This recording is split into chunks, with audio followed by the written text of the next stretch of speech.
Bahagyang ngumiti lamang si Li Yunxiao at hindi man lang pinansin ang paparating na sword chi ni Li Yi. Kumislap ang dilaw na liwanag sa kanyang kamay at agad niyang inilabas ang Twilight Cloud Mirror. Sa isang iglap ay nagbago ito at naging isang napakalaking kalasag na hamarang sa kanyang harapan. Nang tumama rito ang napakalakas na sword chi ni Li Yi ay agad itong tumalbog pabalik. At bagamat may kaunting liwanag na nakalusot ay mabilis din yung pinawi ni Li Yunxiao. Nang makita iyon ay namutla si Li Yi dahil ang sword chi na bumalik sa kanya ay taglay pa rin ang halos buong lakas ng sarili niyang pag-atake. Dahil dito ay dali-dali niyang tinipon ang kanyang lakas at muling sanang maghahanda ng mas malakas na puwersa upang salagin ang sariling sword chi.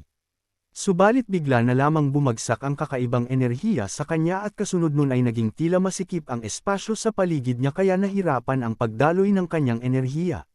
Maging ang kanyang mga galaw ay bahagyang nahadlangan kaya agad niyang napagtanto na iyon ang kapangyarihan ng space. Mabilis niyang tinapak sa lupa ang kanyang mga paa sabay nagpakawala ng napakalakas na puwersa mula sa kanyang katawan. Samantala malamig lamang nang ngumiti si Li Yunxiao bago biglang lumitaw sa harap ni Li Yi. Pero sa hindi inaasahan na pangyayari ay walang ano-anong pinakawalan ng ating bida ang isang malakas na fist technique patungo kay Li Yi. Buong-buo ang suntok na ito at puno ng malalim na kaalaman ng martial daw kaya naman halos manliit si Li Yi sa harapan nito. Gayunpaman ay naisipan ni Li Yi na pagkakataon na niya ito para gamitin ang isa niyang alas kaya nakangiti niyang isinigaw ang mga salitang Shattered Ice True Armor. Mabilis na kumalat ang nagyayelong bughaw na chi mula sa kanyang katawan at bumuo ng makapal na baluting yelo na bumalot sa kanya. Nang tumama naman ang kamao ni Li Yunxiao doon ay tila ba sumuntok lamang ito sa buhangin dahil halos lahat ng lakas nito ay nasalo ng ice armor. Hindi lamang iyon gayong agad ding kumawala ang matinding lamig mula sa katawan ni Li Yi kaya mabilis na nagyelo ang braso ni Li Yunxiao hanggang sa maging kulay bughaw na ito.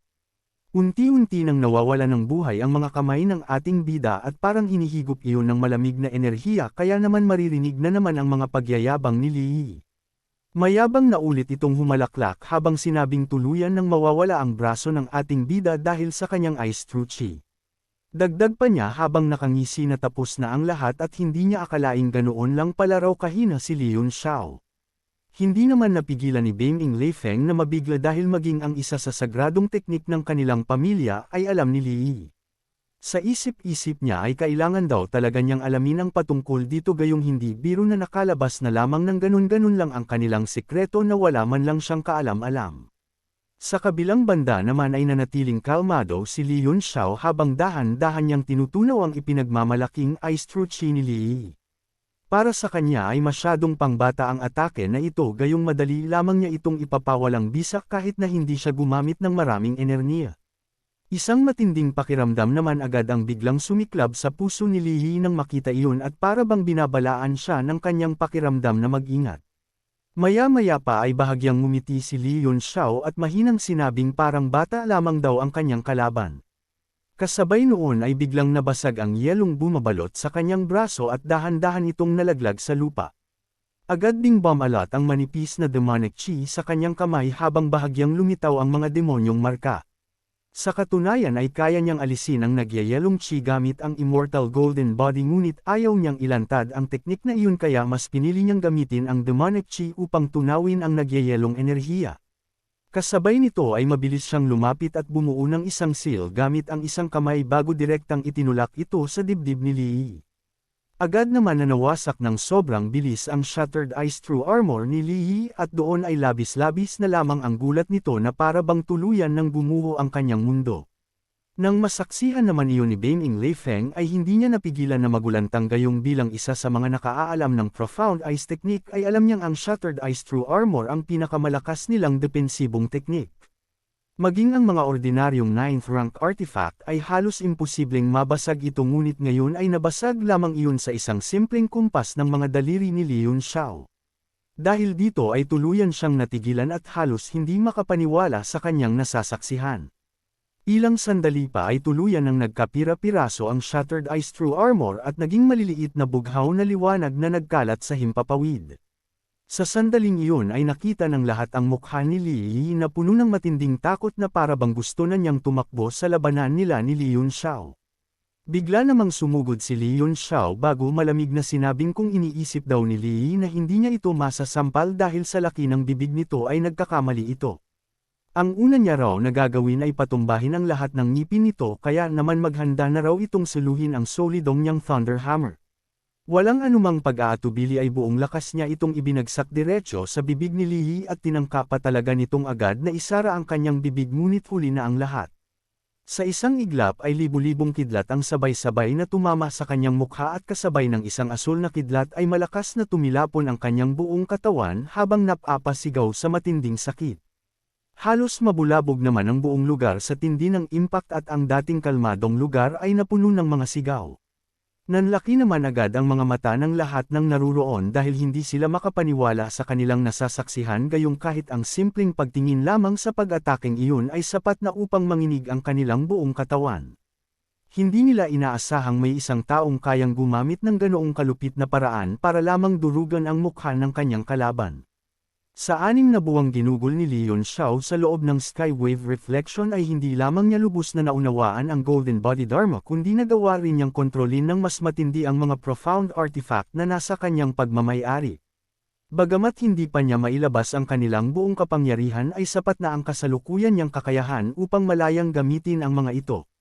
Sa mismong sandaling iyon ay wala nang makapagsabi kung buhay pa ba si Li o patay na. Bagamat ilang palitan lamang ng mga atake ang naganap bawat kilos ni Li Yunxiao ay tila napakadali at walang kahirap-hirap.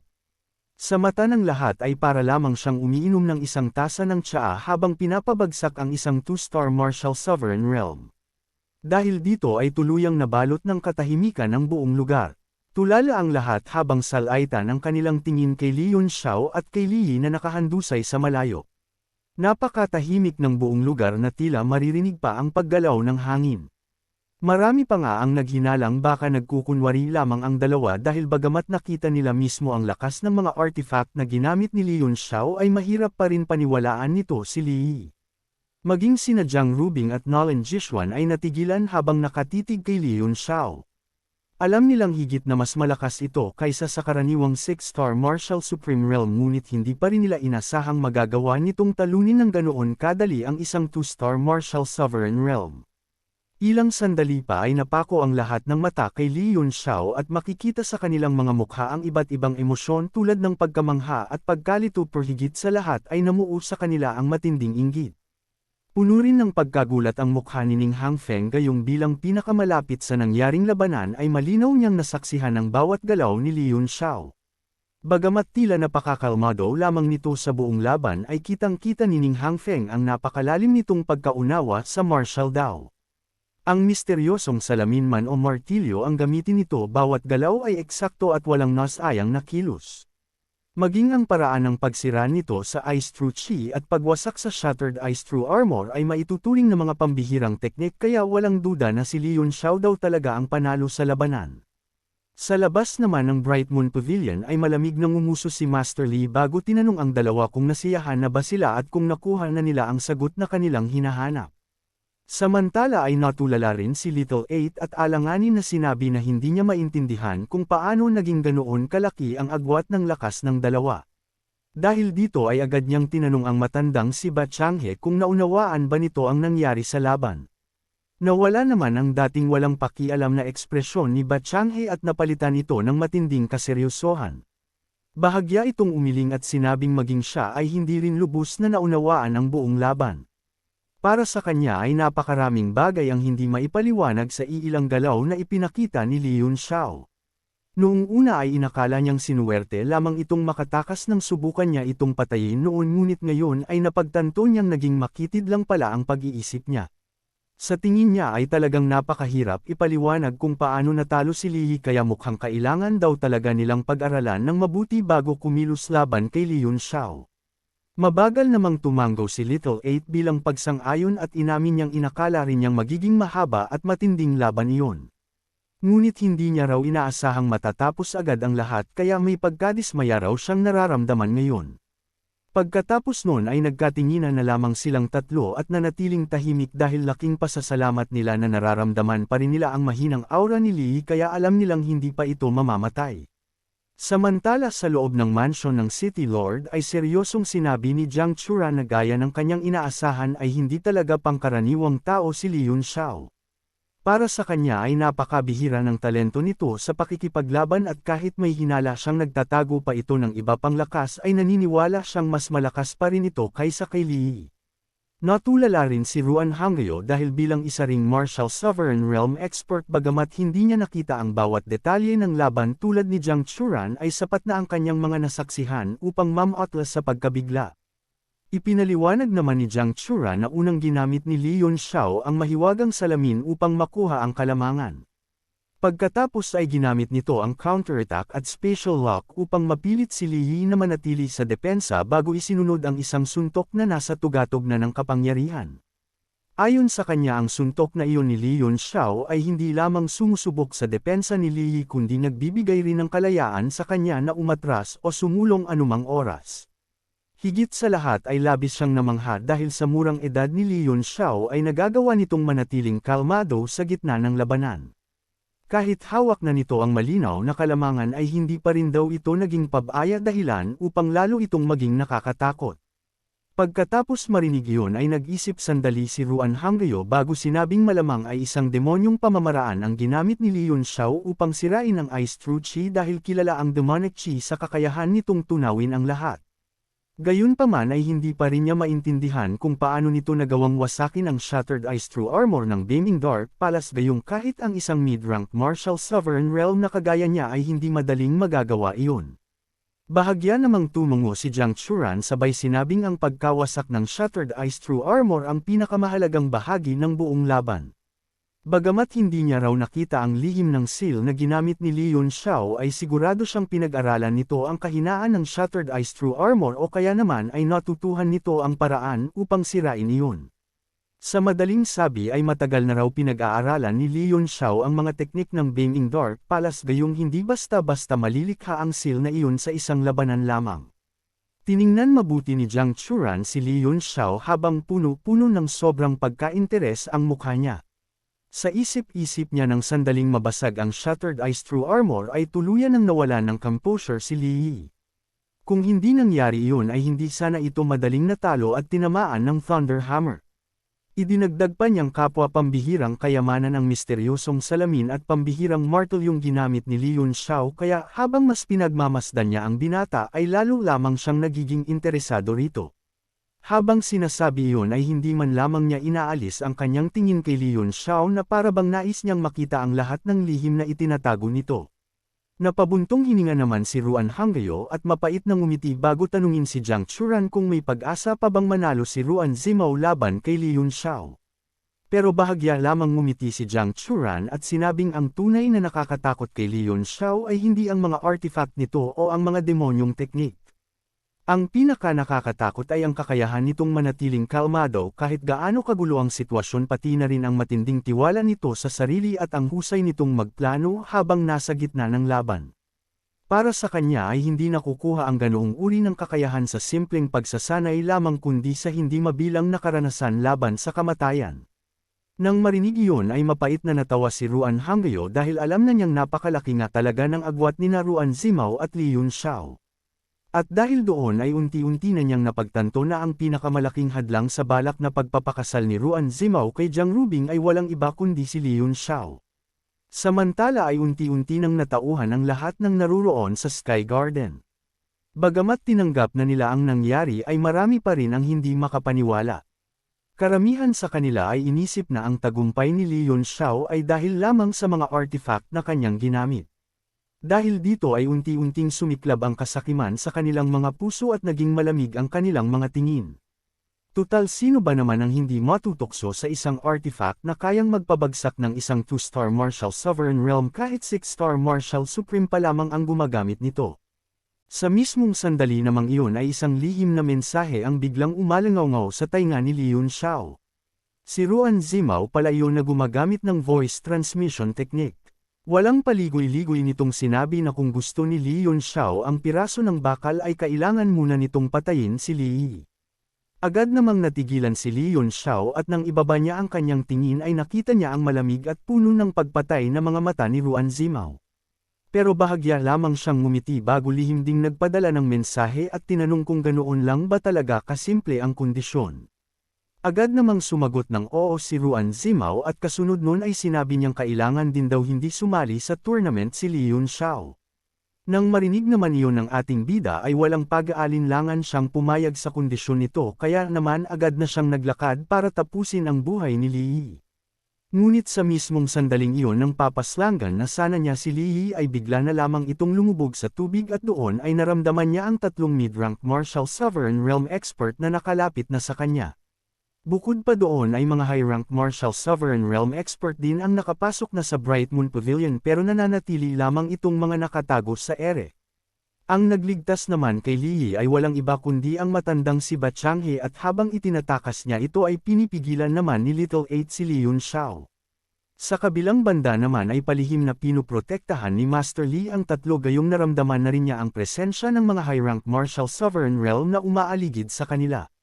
Nagsimula namang magnitngit sa galit si Ruan Zimao at galit na galit niyang tinanong kung sino ang tatlo na nakikialam. Dagdag pa niyang tanong kung paano nila nagawang makapasok sa Bright Moon Pavilion gayong nagbabantay raw sa labas ang kanyang uncle. Samantala ay agad na tumulim ang tingin ni Ning Hangfeng at agad niyang pinakawalan ang kanyang sovereignty upang supulan sina Little 8 at ang dalawa nitong kasama. Sa isang iglap ay lumitaw siya sa gitna ng hardin at malamig na tinanong kung paano nila nagawang labagin ang mga patakaran ng Bright Moon Pavilion. Napakamot naman sa ulo si Little 8 at nahihiyang ngumiti bago magalang na sinabing huwag muna itong magalit. Ipinaliwanag niyang sa ngalan ni Li Yi ay umaatres na sila sa pagtitipon at aalis na rin sila kaagad. Ngunit sa mismong sandaling iyon ay biglang bumigat ang kanilang katawan na para bang may isang napakalaking bundok na dumagan sa kanila. Agad silang tumangala at laking gulat nila ang pagbubukas ng Void of Space senyales na mayroong paparating na malakas na nilalang. At hindi rin nagtagal ay biglang nagpakita ang isang matandang nakasuot ng pilak na kasuotan habang sinasabi na dahil naruroon na rin daw ang mga ito ay mas mabuting samahan siya nitong uminom ng ilang tasa ng tsaa para masagot ang ilang bagay na nais niyang itanong. Ang dumating na expert ay ang naramdaman kanina ni Li Yunxiao na isa sa mga high-rank martial sovereign realm na nakapapasok at kilala ito sa pangalang Dark North Kang Tian. Isang elder ng Beiming Dark Palace at kilala sa kontinente bilang malupit na nilalang. Nang makita naman ito ni Beiming Lei Feng ay agad itong lumapit at magalang na yumukod bilang pagbati. Agad na hindi nakagalaw ang grupo nila Little 8 sa biglaang pagsulpot ni Dark North Kang Tian at sa likuran pa nila ay nakabantay si Ning Hangfeng kaya lalo silang nahirapan na makatakas. Sa huli ay wala silang nagawa kundi piliting ngumiti at magalang na sabihin na bilang isang tanyag na eksperto ay tiyak na mas maraming nalalaman kaysa sa kanila si Dark North Kang Tian kaya hindi niya maintindihan kung bakit kailangan pa silang tanungin nito. Idinagdag pa niyang hindi maganda ang kanilang pakiramdam sa kasalukuyan kaya sa ibang araw na lamang sila muling mag-uusap. Pagkatapos ay muli niyang binuhat si Li Yi na halos hindi na makilala dahil sa tindi ng pagkasunog at naghanda ng tumakas kasama ang dalawa pa niyang kasamahan. Ngunit bago pa sila makakilos ay bigla niyang napansing naging napakalamig ng buong paligid. Sa isang iglap ay nagyelo maging ang mismong espasyo senyales na tahimik ng kumilos si Dark North Kang Tian. Dahil dito ay hindi napigilan ni Little 8 na mapatanong kung talagang balak ng isang taong may ganoong kataas na katayuan na kumilos laban sa kanilang mga nakababata. Malamig namang siyang tiningnan ni Dark North Kang Tian bago sumanghal. Para sa kanya ay kaya niyang gawing abo ang tatlo sa isang kisap mata kaya hindi iyon matatawag na laban iyon. Pagkatapos sabihin iyon ay direktahan na niyang tinanong kung saan natutuhan ang Profound Eyes technique ng kanilang Beiming Dark Palace. Sa isang iglap ay naramdaman ng tatlo ang mas malamig na pakiramdam na para silang nahulog sa isang nagyayalong kuweba. Nangangatog na pinilit ni Ba Changhe na labanan ang nagyayalong aura bago nanginginig na sinabing ang kanilang pinuno na lamang daw ang magpapadala ng tao upang ipaliwanag ang tungkol sa teknik. Bahagyang kumunat naman ang noo ni Dark North Kang Tian at agad na tinanong kung sino ang tinutukoy nitong pinuno. Samantala ay bahagya ring nagbago ang ekspresyon ni Li Yunxiao. Mayroon na siyang ilang hinala kung sino ang tunay na pinuno ng Death God Palace ngunit hindi pa rin niya iyon lubos na matiyak. Dahil sa matinding presyon ay mabilis na iginalaw ni Ba Changhe ang kanyang mga labi at lihim na nagpadala ng mensahe kay Dark North Kang Tian. Sa sandaling marinig yun ay biglang nanginig ang buong katawan ni Dark North Kang Tian at ang dati nitong pagmamataas at panunuya ay napalitan ng matinding pagkabigla. Hindi niya napigil ang tanungin kung totoo ba ang sinabi nito o nagsisinungaling lamang ito. Mapait na ngumiti si Little Eight at sinabing wala silang lakas ng loob upang magsinungaling sa kanya. Idinagdag pa nitong tiyak na alam din iyon ng Palace Master ng Beiming Dark Palace kaya pwede daw nitong itanong ang katotohanan doon. Tahimik na nag-isip si Dark North Kang Tian bago tuluyang nagsalita. Ayon sa kanya ay hindi niya inaasahang susuportahan sila ng taong iyon at dahil personal na itong magpaliwanag sa kabilang Palace Master ay palalampasan na niya ang nangyari ngayon. Maswerte raw ang tatlo kaya maaari na silang umalis.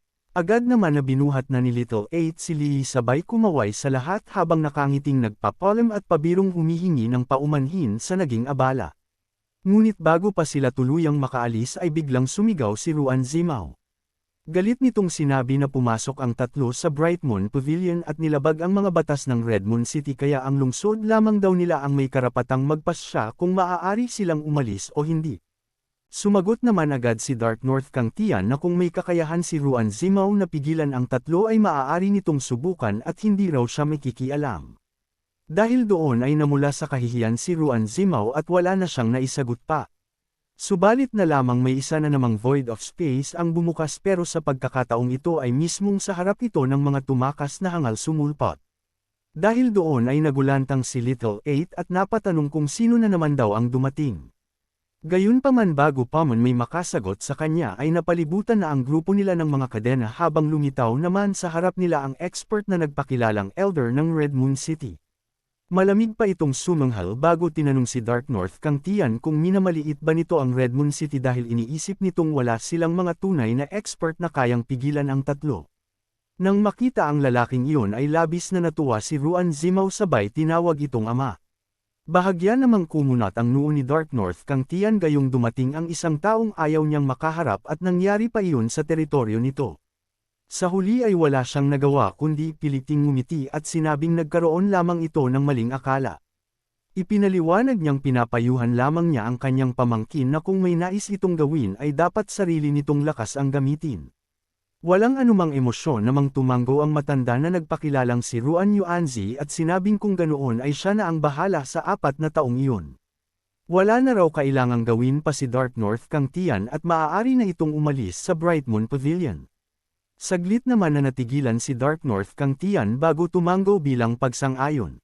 Subalit bago siya tuluyang umalis ay casual niyang iwinagayway ang kanyang kamay at isang napakalakas na puwersa ang agad na rumagasa patungo kay Li Yunxiao.